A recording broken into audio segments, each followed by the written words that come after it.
Welcome to our series focused on making Canvas courses ADA Title II compliant. In this video, we're going to be exploring how to create headers and subheaders in your Canvas pages.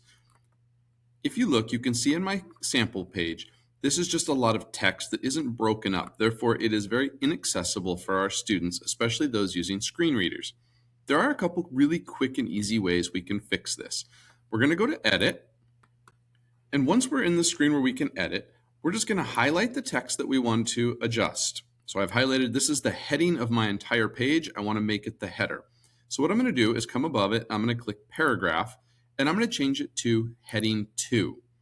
I can also do this by clicking on the Format, going down to Format, and choosing Headings, and I can choose it here as well.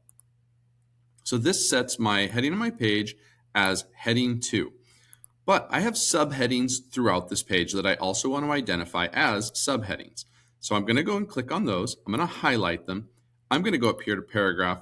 I'm going to choose Heading 3. And then every place that I have that is going to be a subheading that is coordinated under 3, I'm going to change that to 3. And again, I could do that by going to Format, and Headings as well.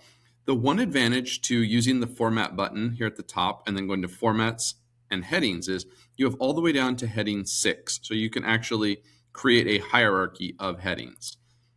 Now let me click Save, and we can see what this looks like. Now you can see that I have the rise of urban agriculture here as my header, and then subheadings for my next couple chunks. This is a really easy step that you can make your course more accessible to your students. I hope this helped.